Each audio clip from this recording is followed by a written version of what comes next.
नमस्कार दोस्तों, एक बार फिर आप सभी लोगों का स्वागत है अपने वही चैनल लव ऑफ स्टडी में।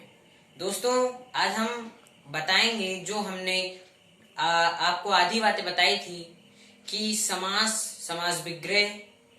अब उसके ठीक बाद हम बताएंगे समास के भेद। समास कितने प्रकार के होते हैं और समास के भेद को कैसे कैसे ये पता चले कि समास ये यही समास है, ये अव्ययी भाव समास है, ये तत्पुरुष समास है, ये कर्मधारय समास है। इस सब की ट्रिक हम आप लोगों को बताएंगे। अगर आपने अभी तक हमारे चैनल को सब्सक्राइब ना किया हो तो प्लीज हमारे चैनल को सब्सक्राइब करें और बेल आइकन को दबाना बिल्कुल भी ना भूलें। दोस्तों, अगर हमारे पढ़ाई के दौरान आपको समझ में आए और या जैसा आपको हमारा वीडियो लगे, आप नीचे कमेंट बॉक्स में जरूर लिखें। आज हम जानेंगे जो हमने छोड़ी थी कि समास कितने प्रकार के होते हैं और उन्हें पहचानने की ट्रिक। आइए, समास के भेद। आप लोग जानते हो कि समास 6 प्रकार के होते हैं। उसकी ट्रिक मैं यहाँ लिख दिया हूं। समास की ट्रिक है, ये मैंने बनाई है, बैठ की ट्रिक बनाई मैंने। द्वंद्वी अवतक। द्वंद्वी अवतक में हमारे 6 के 6 समास आ जाते हैं। द्वंद्वी अवतक में द्व जो है, द्व से द्वंद हो गया, दी जो है, दी से दिगु हो गया, और आ जो है ये आ, इससे अव्ययी भाव हो गया, और बा जो है इससे बहुब्रीहि हो गया, ता जो है इससे तत्पुरुष हो गया, और का जो है इससे कर्मधारय हो गया। दोस्तों, मेरे ख्याल से ये ट्रिक आप लोगों के लिए एकदम परफेक्ट होगी। और अब मैं बताऊंगा कि जो यहाँ पे 6 समास लिखे हुए हैं, इन सब के भी ट्रिक बताऊंगा कि कैसे आप लोग पहचाने। तो अब आप लोग, मैं सबसे पहले अव्ययी भाव समास के बारे में बताऊंगा।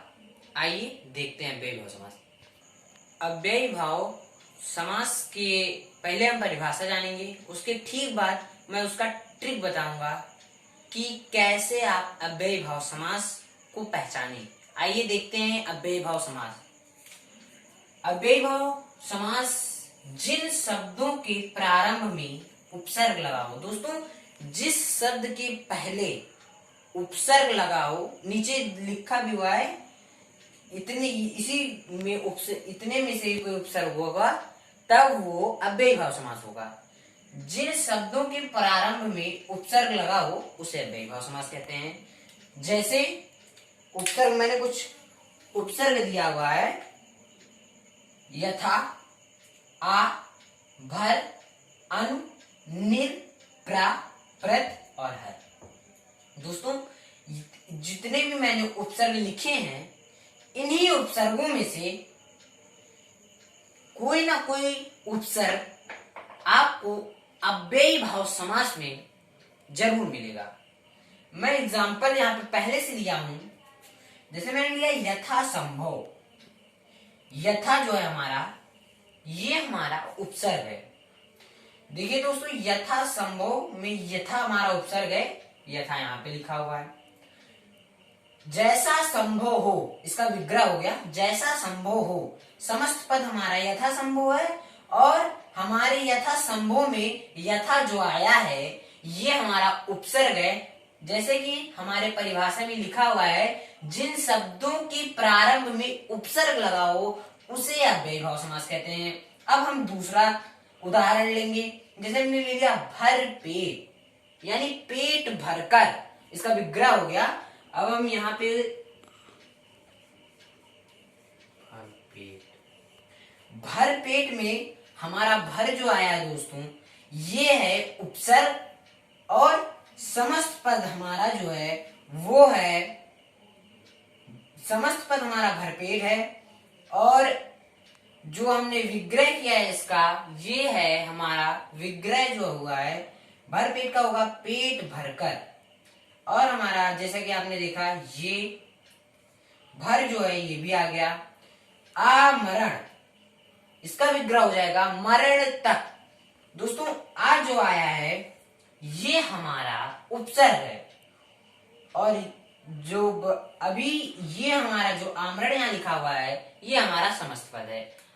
अब तो आप लोग समझ गए होंगे कि अव्ययीभाव समास को कैसे पहचाने। इतने उपसर्ग हों तो आप बिना किसी हिचकिचाहट के ये समझ जाइए कि ये 99.9% आपका अव्ययीभाव समास होगा। इसमें अगर उपसर्ग हमारा यथा, आ, भर, अनु, निर, प्रा, प्रत और हराय, तो आप समझ जाइए कि हमारा अव्ययीभाव समास होगा। अब हम दूसरी टॉपिक लेंगे। अब हम तत्पुरुष समास के बारे में जानेंगे। पहले इसकी परिभाषा। समास विग्रह करने पर कारक चिन्ह का लोप हो जाता है, उसे तत्पुरुष समास कहते हैं। समास विग्रह करने पर कारक चिन्ह का लोप हो जाता है तो उसे तत्पुरुष समास कहते हैं। जैसे, लेकिन एक बात और, कर्ता और संबोधन को छोड़ के बाकी 6 समास हैं, 6 कारक हैं। 6 कारक में से उनका कोई भी पहचान अगर आ जाए विग्रह करने पे, तो आप ये समझ जाइए कि वो तत्पुरुष समास ही है।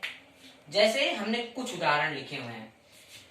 का, की, को, में, पर, आदि।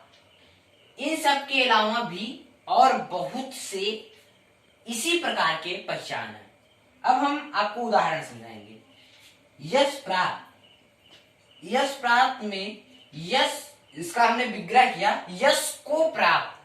दोस्तों देखिए, ये जो को आया है, ये को हमारी कारक का पहचान है।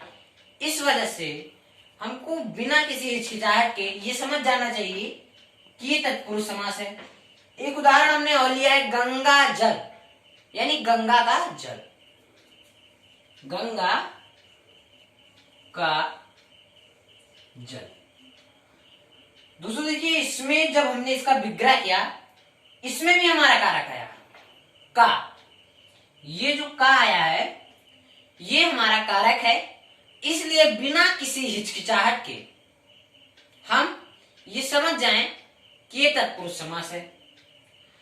जैसे हमने जी हाँ, जैसे में लिखा हुआ है का, की, को, तो ये देखिए को है, को आ गया, का है, का आ गया। अभी हम और लेना चाहें तो उसमें की भी आएगा, में भी आएगा, पर भी आएगा, के लिए भी आएगा। ऐसे बहुत से चिन्ह आएंगे कारक के जो तत्पुरुष समास बता सकते हैं।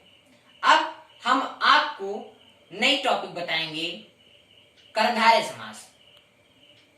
कर्मधारय समास की परिभाषा। जिस समास के प्रथम पद दूसरे पद की विशेषता बताता है, जिस समास का पहला पद दूसरे पद की विशेषता बताए, उसे कर्मधारय समास कहा जाता है। नोट, ये बहुत ध्यान दीजिए आप लोग, दूसरे पद की तुलना या है जो, ये जो है जो लिखा हुआ दोस्तों, और के समान आए विग्रह के समय, मतलब जैसे कोई हमने समस्त पद लिया, उसका हमने विग्रह किया और उसके विग्रह में के समान और है जो आ गया, ये इन दोनों में से कोई एक आ गया, चाहे है जो आ जाए चाहे के समान आ जाए, तो हम बिना किसी हिचकिचाहट के ये समझ जाएं कि ये कर्मधारय समास है। जैसे हमने यहाँ पे एक उदाहरण लिया हुआ है, चरण कमल, यानी कमल के समान चरण। दोस्तों यहाँ के समान जो आया है, ये हमने जो नोट लिखवाया हुआ है उसमें एकदम साफो साफ दिख रहा है के समान।